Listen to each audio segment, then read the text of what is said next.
The day their father walked out of the house, 16-year-old Martin Brooks and his 13-year-old brother Jalen stood quietly at the top of the stairs, listening to the argument echo through the living room. Their stepmother, Mabel, paced back and forth, her voice loud enough to shake the walls. "Jerome, I'm tired.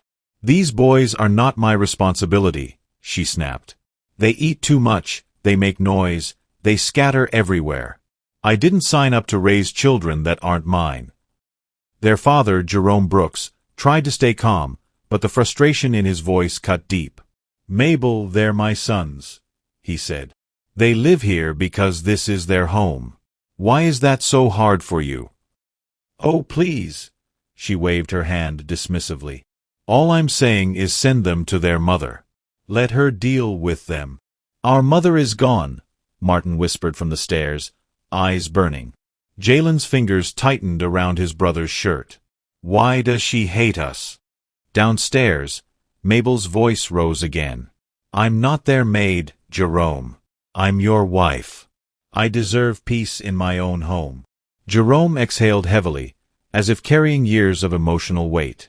"You knew I had kids before you married me. But I didn't know they'd take over the whole house," she shot back. "I want them out."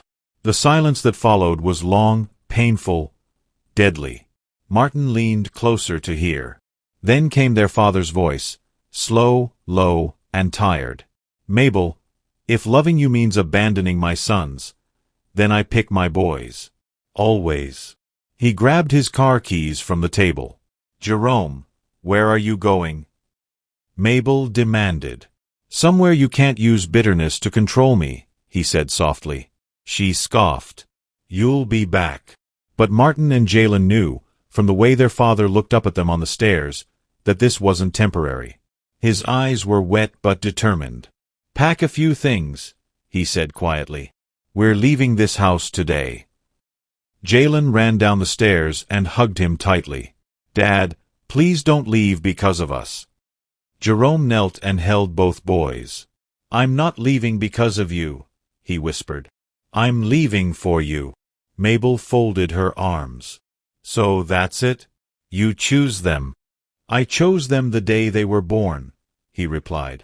As the front door closed behind them, Martin took one last look at the house where he had laughed, cried, grown, and suffered under Mabel's cruelty. He felt both fear and relief mixing inside him. The world outside looked cold, uncertain. But that day marked the beginning of a journey, one filled with pain, survival, secrets, new beginnings, and a truth that would later shake everything they believed about family. Martin whispered to himself, "Whatever happens next, at least we're free." The cold November wind brushed against Martin's face as he, Jalen, and their father stepped out onto the sidewalk. Their father's old black Honda was parked in front of the house, a silent witness to everything that had happened inside those walls. Jerome opened the trunk. "Put your bags here." Martin carried his faded backpack while Jalen clutched a smaller blue one that still had cartoon stickers peeling off. Everything else, clothes, shoes, schoolbooks, was left behind in the house they were pushed out of. Jalen's voice trembled. "Dad, where are we going to stay?" Jerome hesitated. It was the first time his son saw uncertainty in his eyes. "We'll stay with Uncle Ray for a while," he finally said. "Just until I figure things out." Martin knew that figure things out meant money, bills, a new place, a new start. Their father had been working double shifts at the auto shop to keep up with everything. Leaving Mabel meant losing half the bills being paid. It also meant draining the little savings he had. They got into the car. Inside, the atmosphere was heavy but safe, something they hadn't felt in a long time. Jerome started the engine, but before driving off, he turned toward his sons. "Listen. I'm sorry you boys had to go through all that. I thought giving you a stepmother would make life better for you, not worse." Martin stared out the window as the house disappeared behind them. "It's not your fault, Dad." Jalen sniffed. "She didn't even like when we ate the food." Martin nodded. "She always said we were a burden." Jerome's jaw tightened. "You're not a burden. Don't ever let anyone tell you that. Not even her." The ride to Uncle Ray's apartment took nearly 30 minutes. The car was old, and each bump on the road made Jalen cling to his seatbelt. Martin kept replaying the scene in the house, Mabel's words cutting into him. When they pulled into a crowded apartment complex, Jerome sighed. This is it.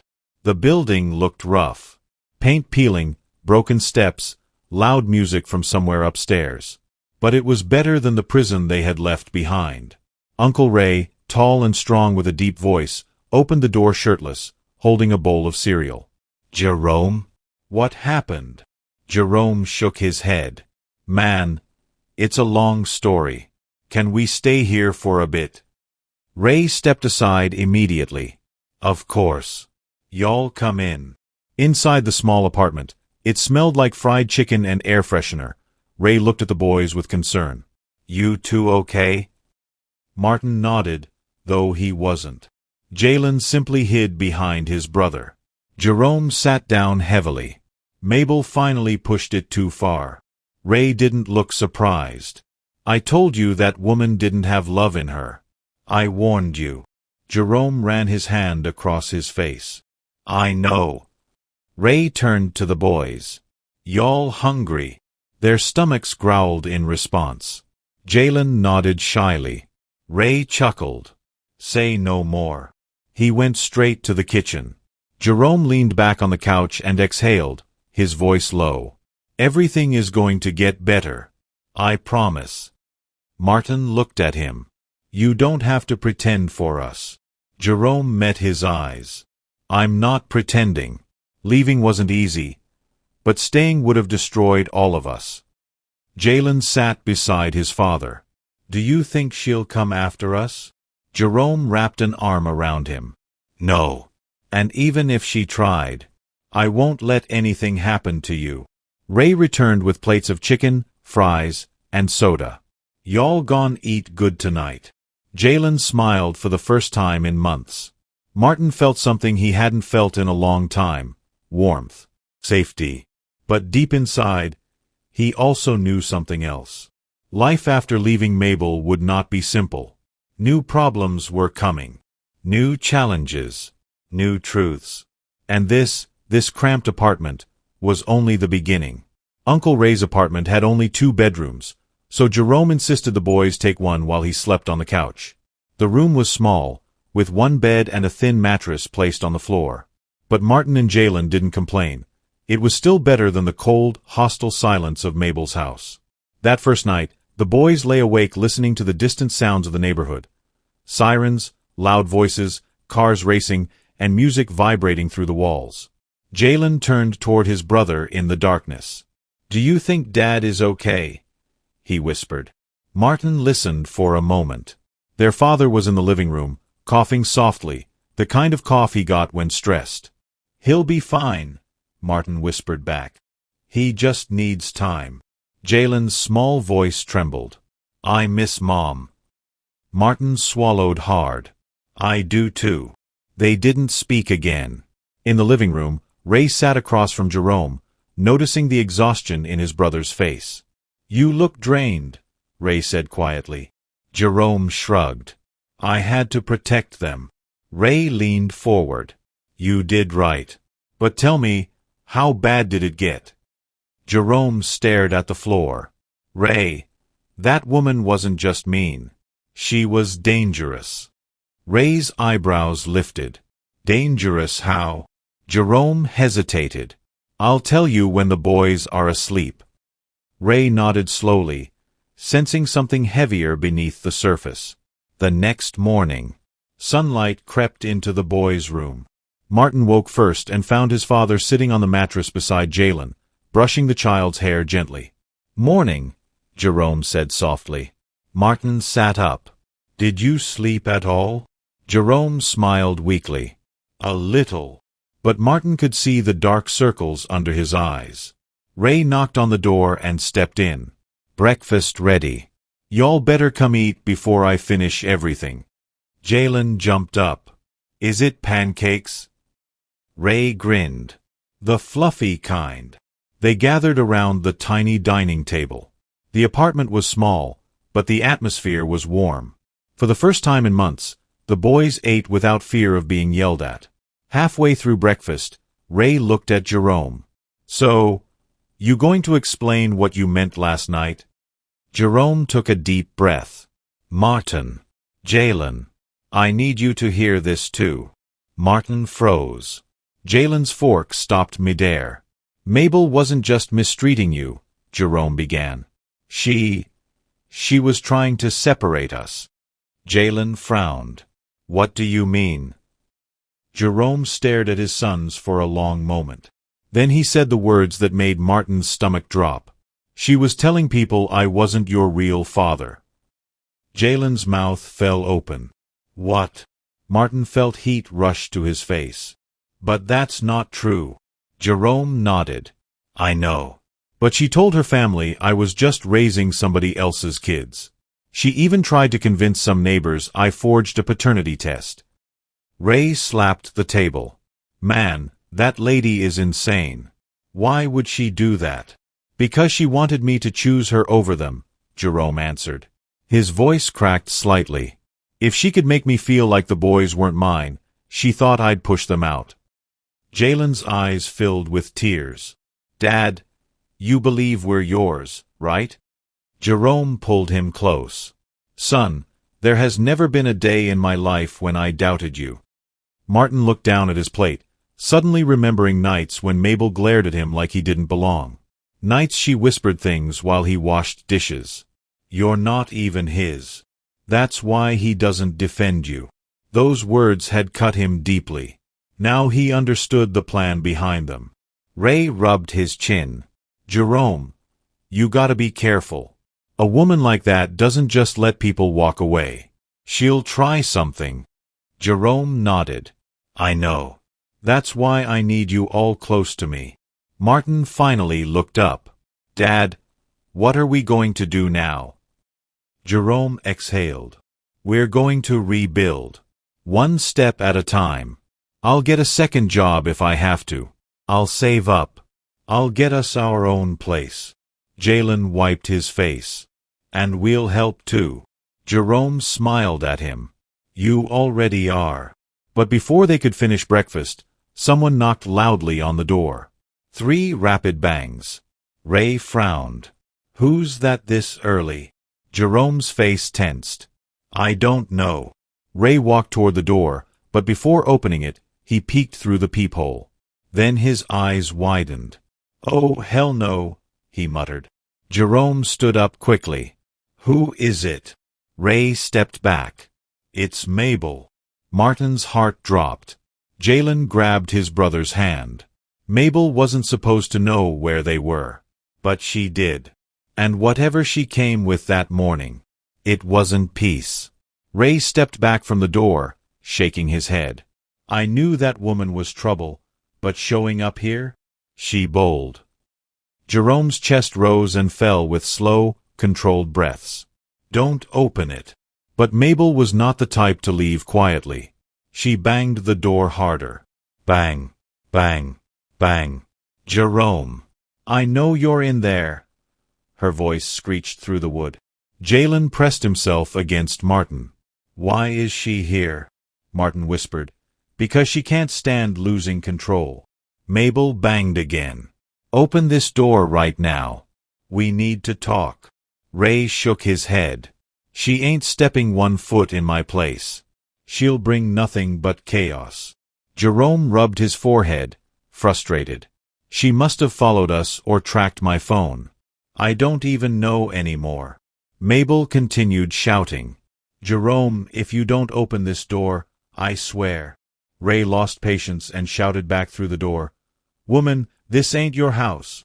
Get away from my door and stop yelling." There was a moment of silence. Then Mabel hissed, "Ray, stay out of this.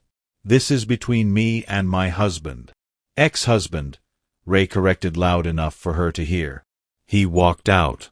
"You caused it. Now move on." Jerome stepped closer. "Ray, let me talk to her. If we ignore her, she'll make it worse." Martin tugged his father's arm. "Dad, don't let her in." Jerome nodded. "I won't." He cracked the door open and stepped outside before Mabel could force her way in. He closed it behind him, leaving only silence for a moment. The boys pressed their ears to the door while Ray stood guard like a security officer. Outside, Mabel's voice was sharp and venomous. "So this is where you ran to?" "Your brother's dirty apartment." Jerome responded calmly. "It's temporary." "You embarrassed me, Jerome," she snapped. "Walking out like that? People are already talking." "You should have thought about that before mistreating my kids," Jerome answered. "They're spoiled." Mabel shot back. "They don't listen. They're ungrateful. And you let them disrespect me." Martin clenched his fist. He had never disrespected her. He had simply existed. Jerome's voice dropped. "Mabel, we're done. I'm not coming back." Her tone shifted instantly, a cold, poisonous thing. "Oh, so you think you can walk out of this marriage just like that? You think you can leave me looking stupid?" "Mabel." "No," she cut in. "You walk out, you lose everything. I will take the house. I will take everything you own." "I don't care about the house," Jerome replied. "Oh, I know," she said cruelly. "The only thing you care about is those boys. That's your weakness." Inside the apartment, Ray's face hardened. "Lord, she's sick." Mabel's voice grew louder. "So let me make this clear, Jerome. If you think you can just take them and start a new life." Her words slowed, sharpened. "I will make sure those boys never know peace. I will make sure school calls you every week.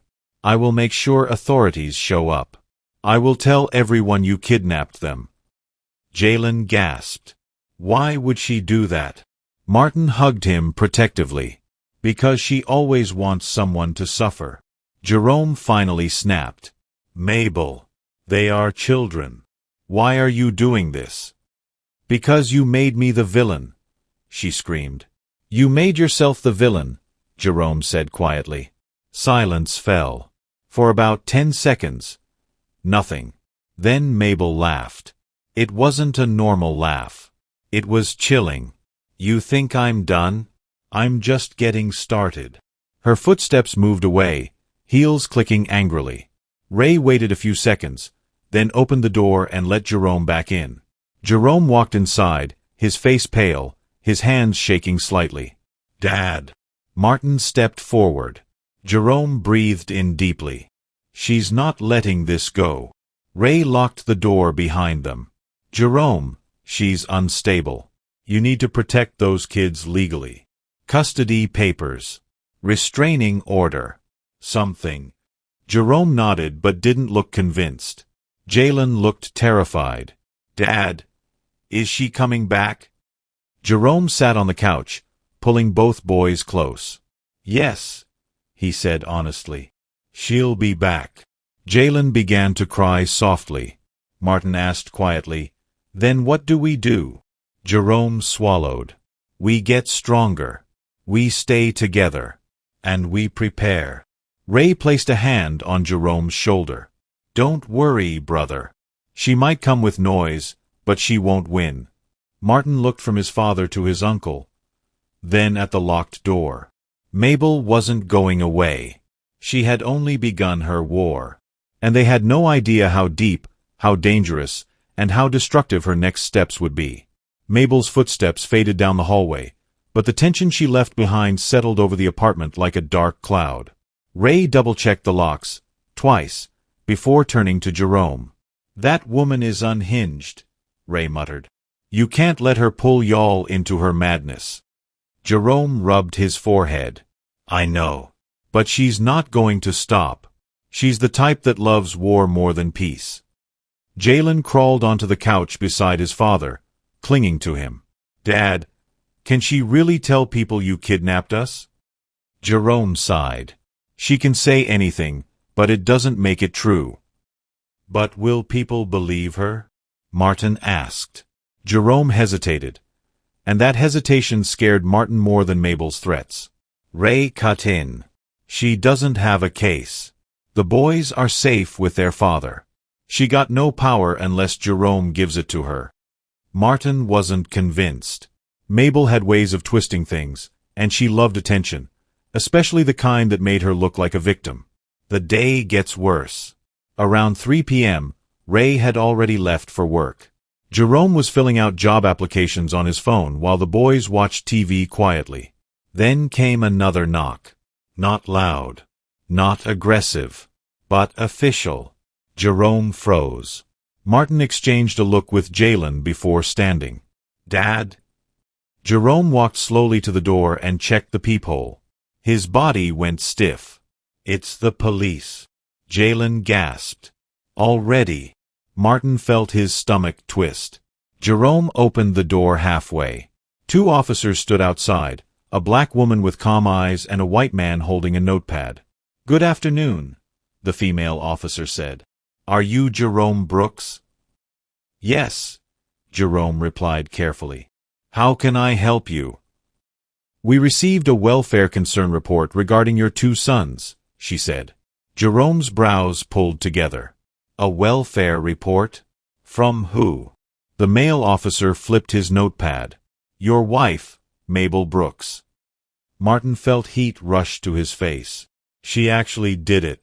The female officer continued. "She stated you took the boys in an unstable mental condition and that she fears for their safety."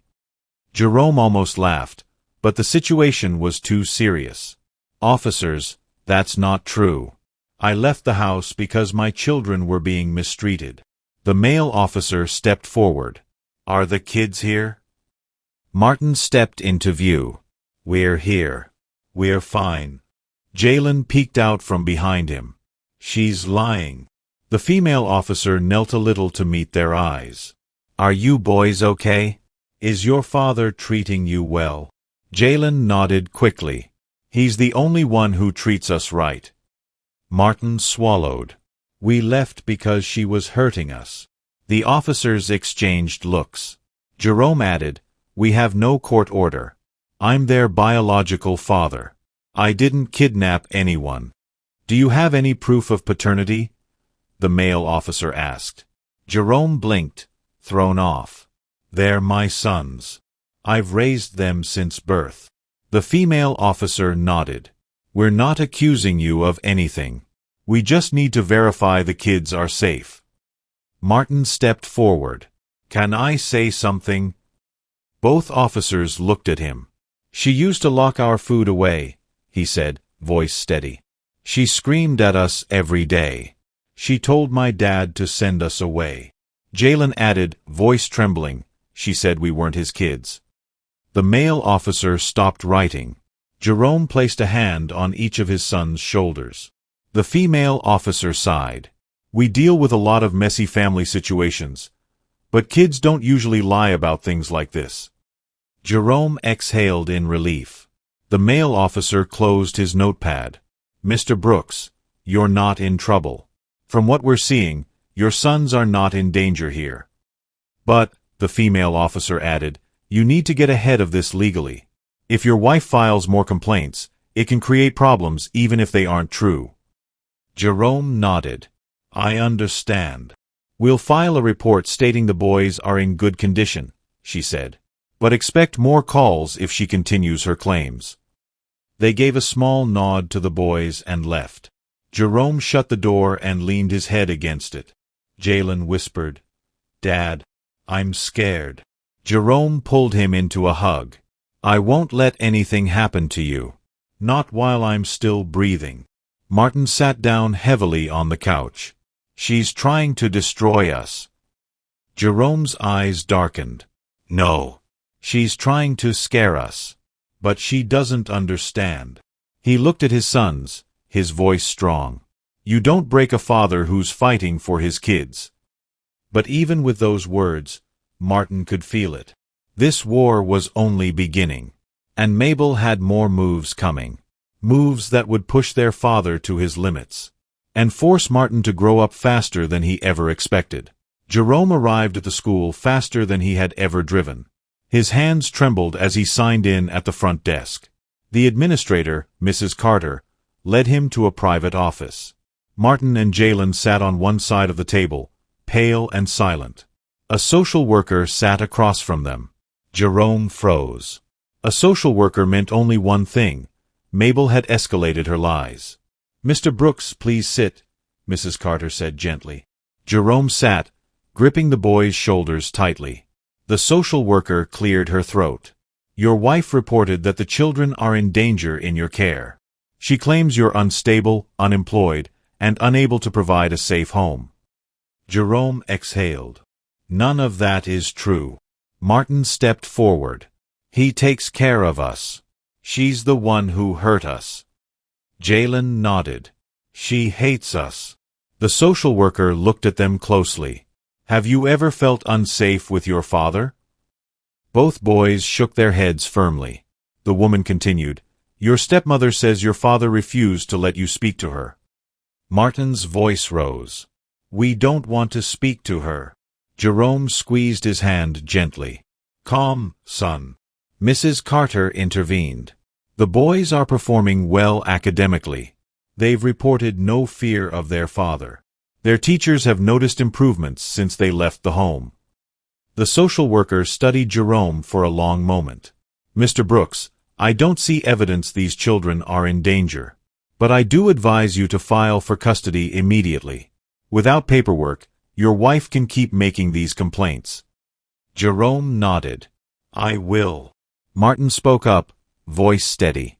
"Can you tell her to leave us alone?" The social worker shook her head sadly. "I can't stop her from calling. But I can write in my report that the claims appear unfounded." Jerome closed his eyes in relief. When they walked out of the office, Martin whispered, "She won't stop." Jerome replied softly, "Then we'll outlast her." That evening, Ray took them to a community legal aid center.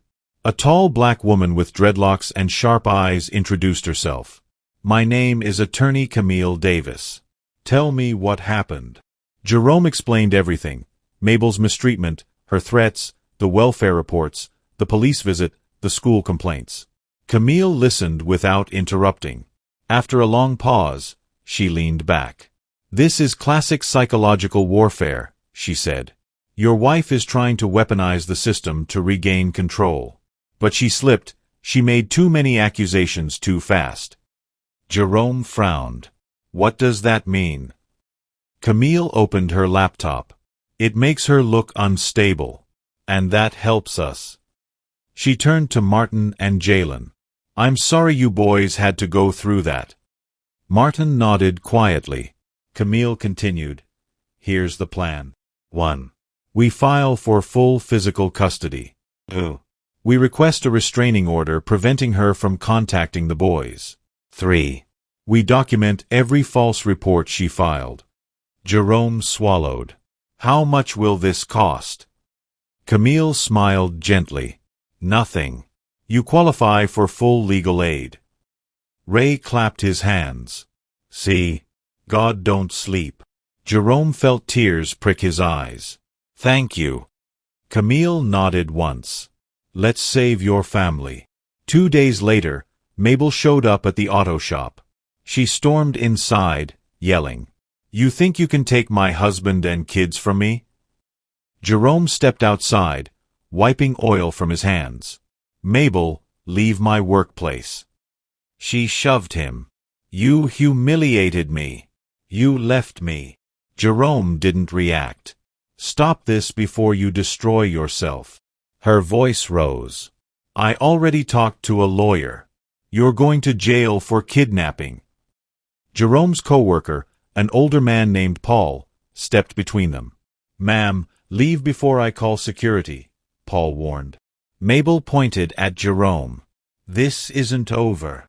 But as she walked away, her steps were uneven, wild, unstable. Paul sighed. "Jerome, that woman ain't right in the head." Jerome nodded. "I know." 2 weeks later, the family entered the courthouse. Mabel sat on the opposite side wearing a dramatic black dress as if attending a funeral, hers. Her hair was messy, and her eyes were red. She glared at the boys. Camille whispered, "Good. Let her show her instability." When the judge entered, Mabel jumped to her feet. Your Honor, he kidnapped my... Sit down, the judge said firmly. You will speak when asked. Jerome stayed calm. Camille stood. Your Honor, we request full custody due to emotional abuse, false reports, harassment, and attempts to alienate the father from his children. The judge raised an eyebrow. Harassment. Camille handed over the police visit report, school complaints, and statements from the boys. Mabel screamed, They're lying. They hate me. The judge looked at her sharply. Mrs. Brooks, your behavior is confirming counsel's claims. Mabel froze. The judge continued, You filed 3 false welfare reports in 1 week. You made unverified accusations to the school. You followed them to a private residence and caused a disturbance. Mabel's jaw trembled. They ruined my marriage. The judge nodded slowly. Mrs. Brooks, you need help. This court will not allow you to use these children as emotional weapons. Mabel's face twisted. You can't take my family from me. The judge spoke firmly. You never had them. A shocked silence filled the courtroom. Then the judge ruled. Full physical and legal custody granted to Mr. Jerome Brooks. Mrs. Mabel Brooks is restricted from contacting the children for 1 year. Case closed. Jerome covered his face with his hands as relief washed over him. Martin hugged Jalen tightly. Ray let out a loud, Praise God. Mabel dissolved into tears, but no one moved toward her. For once, her manipulation couldn't save her. 3 weeks later, with help from Ray and Camille, Jerome moved the boys into a small 2-bedroom apartment. It wasn't fancy, but it was peaceful. No shouting. No insults. No fear. Just the sound of laughter, video games, and the smell of home-cooked food. One evening, Martin sat beside his father on the balcony. You really fought for us, Martin said. Jerome rested his hand on his son's shoulder. I'll always fight for you. I failed you once, but never again. Martin shook his head. You didn't fail. You rescued us. Jerome smiled softly. You boys are my world. Inside, Jalen yelled, Martin, Dad, dinner's ready. Martin looked at his father. We're going to be okay, right?